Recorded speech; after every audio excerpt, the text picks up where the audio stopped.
Hey, Mike Duffy here checking in from Don'tGetHacked.ca. I just got a call with a existing customer about cryptocurrency scams. He wanted to know if something was a scam. So I'm like, I will give you my framework for testing whether or not it's a scam or not, because there is a lot of get rich quick schemes out there. And since there's been so many cryptocurrency exchanges that have fallen due to greed, um, you need to know how cryptocurrency works before you invest in cryptocurrency. He was showing me a website that he was interested in, which was promising daily returns. And I'm like, the only way they can promise daily returns is if they're taking your crypto, they're trading it themselves and hoping to make enough profit to give you those 2% returns or whatever promises that they're giving. So I may not be correct about cryptocurrency, but I've got a lot of experience with my own history of buying cryptocurrency like Bitcoin, Ethereum, Litecoin, et cetera, et cetera. I've seen a lot. Of course, I've got experience with it because I've purchased it myself. When clients, when when people get hacked, usually they're hacked for a ransom of Bitcoin. So of course, a lot of people who don't have proper backups, and that's a service I sell at don'tgethacked.ca, is I want you to have your computer system backed up, all your data backed up properly, so when you get hacked, then you're not being held. It's called the extortion scam, right? When you get hacked, I don't want you to show me these emails saying the hackers want Bitcoin, because truth be told, you can send them the Bitcoin if you want, but you need to know how to buy. You need to know how to buy it. You need to know how to send it. There's no guarantee those hackers are actually going to unreverse their damage that they caused if you send them Bitcoin. It's called extortion. But people are playing on their devices all day, watching videos, going to websites, and they see a ton of numbers flashing around. They're like, oh, I've got money I can invest in crypto. Let me try. I've caught so many customers asking me about crypto, and I'm like, how much money have you invested into it? And then they give me the dollar figure. And then they show me an app or, website that they're using to trade their cryptocurrency, and I've never heard about it before because it is a scam. So, do's and don'ts of cryptocurrency investing. I've actually, season 1 of my show, Don't Get Hacked, I have episodes teaching you about cryptocurrency and how to buy it and store it properly. So, I've already done this education for customers regarding cryptocurrency on season 1 of Don't Get Hacked, Call Me for Help. If I go to my YouTube, I'm going to find you the episodes, and then I'm going to give you my do's and don'ts of crypto investing, because it is so easy to be shown fake numbers. This is a sales and marketing thing. If you can show people success and numbers and how much money you've made, they're going to believe you. All that all that evidence can be made up. Really simple to make up fake stuff using artificial intelligence these days. So you need to be aware of all the crypto. There is um what am I gonna there's there's a process in order to buying crypto and storing it on your computer. You should not store it on any online marketplace. And if you're storing it on an online trading marketplace, you need to have that mental you need to be trained, you need to have the mindset that you're okay with losing that money. And a lot of people aren't okay with losing that money. And I tell them, I'm like, if you got 5, 10, 15, 20, 50,000 or more on an online exchange, you better be okay with losing that. Because if you're not okay with losing that, I don't know why you have it up there. I know times may be tough. You've got all these excuses for investing in crypto, yet you don't actually know how it works and you don't know how easily it is to get scammed. Okay, so I am looking for my episode numbers. Playlists. I'm just on my YouTube account right now. So let me see if I go to. Okay, what are my episode numbers for the crypto stuff?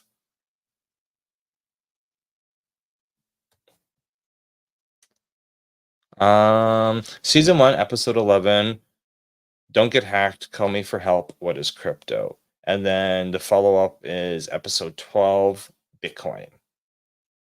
So I've done education for you, for all my clients, all my fans, all my viewers, my YouTube channel. Don't Get Hacked, Call Me for Help. Season 1 of my Mupo Entertainment show. Episode 11 is what is cryptocurrency. Episode 12 is what is Bitcoin. So I've put some basic fundamentals for you to learn about crypto if you have questions and you want um, an honest answer from somebody who has purchased it. For myself, I have purchased it for customers who've been hacked and they're getting extorted for Bitcoin. And I have also run into people who have invested money into like games or crypto things on their phone and then have lost $5, 10, $15,000. I've seen a lot of experiences. Also, we have that whole NFT world where people were buying digital artwork and then for exorbitant amounts of money and then lost it all. And I'm like, it seemed like a Ponzi scheme to me. But anyway, people can do whatever they want with their investment money. But in order to invest in something, you need to understand the definition of it, what it is, who built it, what it's being used for, and the pros and cons of that platform. Anyway, so I've already done crypto episodes on crypto on my shows, my Mupo Entertainment show, season 1. Don't Get Hacked, Call Me for Help. So if you want to learn about cryptocurrency and you're unsure about it, go watch my tutorials first, so you have a better mindset and better idea of how it works. So, do's and don'ts with crypto. It used to be you used to be able to walk into like an over-the-counter place and give them cash and your Bitcoin QR code, and you didn't need an online account. They just sent crypto right to your account. That's how it was set up in Calgary, Alberta, Canada prior to COVID. Now it's usually all online. So how you buy it? There's a bunch of reputable marketplaces. I don't want to say any specific, but everybody knows Coinbase. Not saying Coinbase is the best. It's just any place where you're setting up an account, they're going to require um, your a selfie. They're going to require usually you holding a piece of paper with date and time and photo ID, driver's license. They'll also sometimes ask you for passport. Sometimes they ask you for um, like a copy of your bill so they can confirm you live at the address on your utility bill that matches your driver's license. Um, Usually, you do not get instant access to these online marketplaces. Usually, it is a couple day or a couple week process. It's more stringent now. You used to be able to sign up same day and get access the same day. Now, because there's so many scammers and people signing up for crypto accounts, usually it takes a couple days, couple weeks. And I know it's a pain because when customers have gotten scammed on crypto, and they're trying to buy Bitcoin to send to the hackers. They're like, why does it take such a long time to get an account set up? I'm like, you are, somebody in Canada is trying to set up a online account with a company that is not in Canada.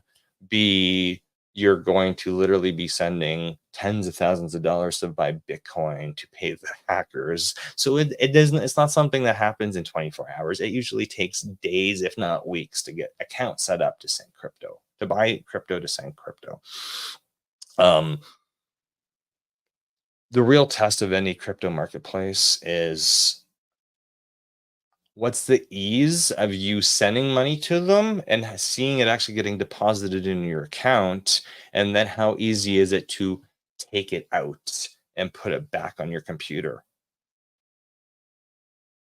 That's a real test, because if you don't hold the key, there's a saying with cryptocurrency, if you don't hold the keys, it's not your crypto. If you put money, it's the same with the stock market. If you can easily send money, and how do you okay if you can easily send money to an exchange, how easy is it to get the money back into your account?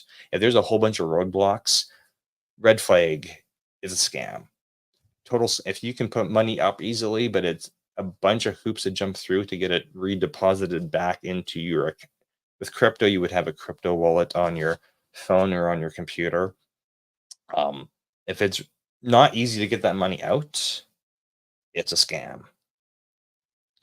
Um, because of course scammers want you to send money to them, but they don't want to make it easy to send money back to you. So that's one red flag.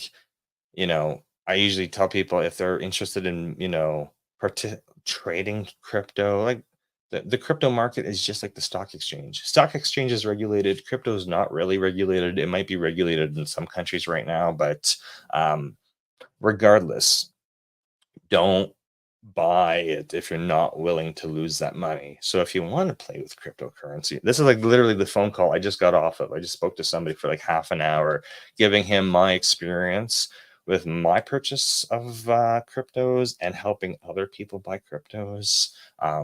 Just my experience, right? I may not be correct, but this is my experience. And he's like, wow, you've told me more about crypto than all these other people I've spoken to. And I'm like, yeah, because I got experience.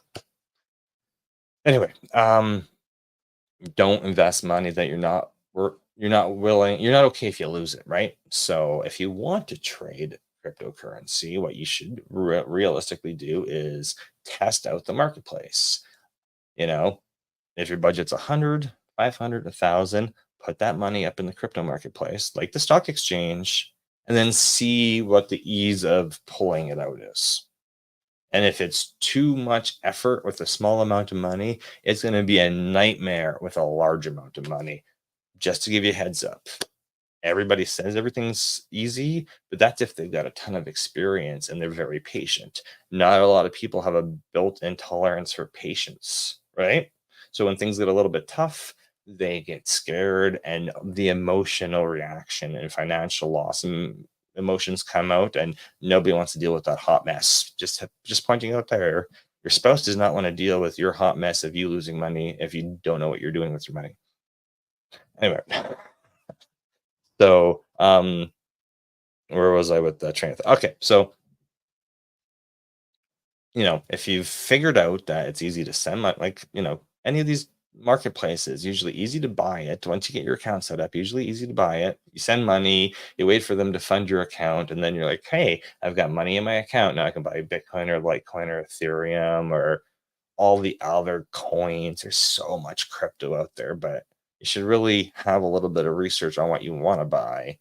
A lot of people will buy Bitcoin or Ethereum, but they're buying a small little piece, right? Just because all they can afford is a small little piece. Anyway, so you buy it, and then you want to be able to extract that to your local wallet. So you gotta test it out and find out how easy it is to get money onto the exchange, buy the thing, and then how easy it is to get to your wallet. Do not leave money on the exchange unless you're willing to lose that, because you've heard all the horror stories about all the crypto exchanges that have gone out of business or disappeared. There's that huge one in uh, the United States that happened last year. Because I'm like, a lot of these places, since they're not regulated, could be really scammy. And it's fine to use a scam as long as you know you can get your money out. Do not put up $1,000 on there and leave it on the exchange. You could put up $1,000 and then leave a little bit on the exchange, but move the rest to your local wallet. And then just make sure that if you're investing money and making money on the exchange, you're able to easily pull that back down to your wallet. Because in crypto, there's a saying, not your keys, it's not your crypto. So if you don't have the the digital keys for your crypto on your physical device, you don't own it. Somebody else has it. So I just want to give you, I got another call coming up, but I just got off the phone with somebody who is asking me questions about this crypto trading website, and I I'm like, it looks fishy. It looks so fishy.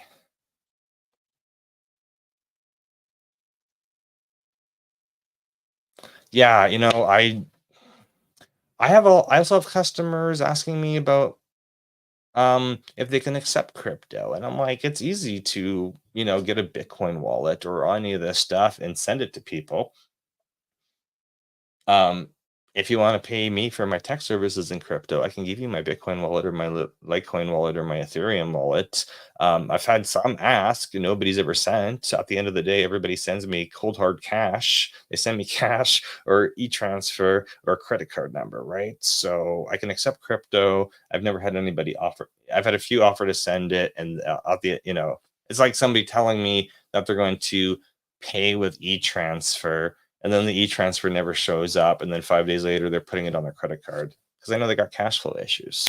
So I've had a couple service companies in Calgary ask me to set them up with a crypto wallet, and they have a they put their Bitcoin QR code on all their invoices. I don't think anybody's paid them via that method yet, but the possibility is there. But people have to get it.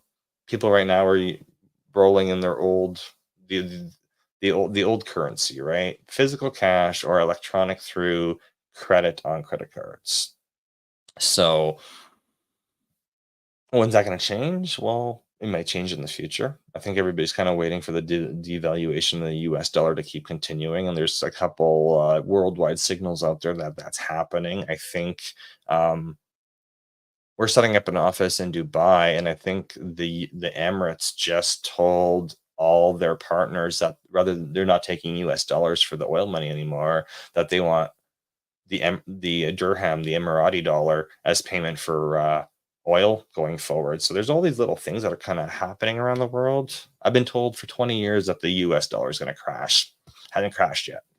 The Canadian dollar keeps getting weaker. I do see that every single day, as I run a business where a lot of the software I buy is all American dollars. So when I charge my customers for it, I have to say, okay, we were paying X amount and now we're paying more. And the exchange rate's worse. So now it's even more. And they're like, switch to a Canadian product. I'm like, I can switch to a Canadian product, except the Canadian product costs more than the American product does, even with exchange rates. And sometimes it's one product is far superior. I like using the best software out there. I know how it's going to perform for my customers. But anyway, I got another call coming up. I haven't had a crypto conversation with a customer probably for 5 or 6 months. And this guy was like, wow, you know so much about the scams out there. And I'm like, I've seen all the scam. I've seen a ton of cryptocurrency. There's a safe way to buy crypto.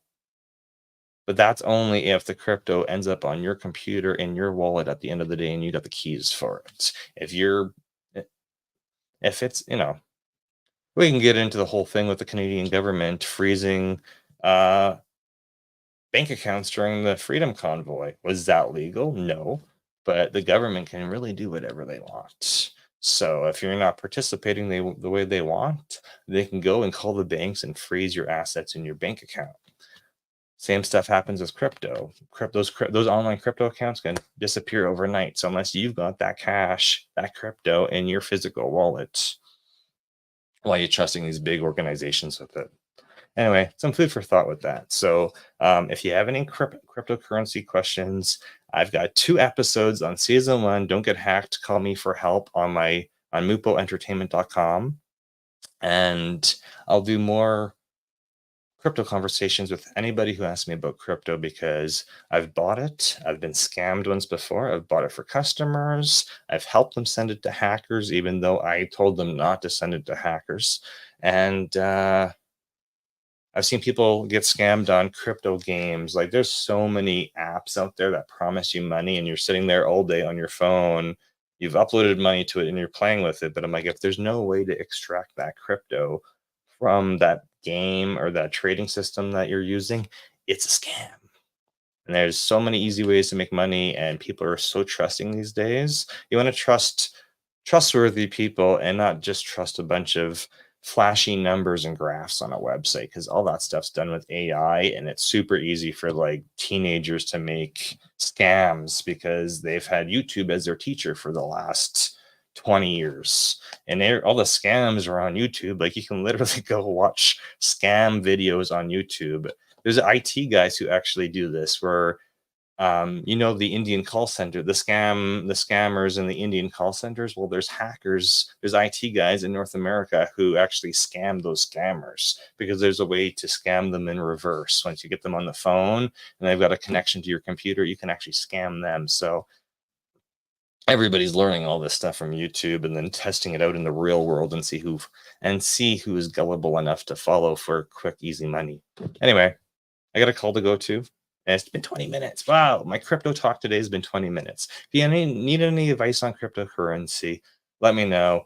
Been through it, bought it, hodling right now, and we'll see what if I need to use it in the future.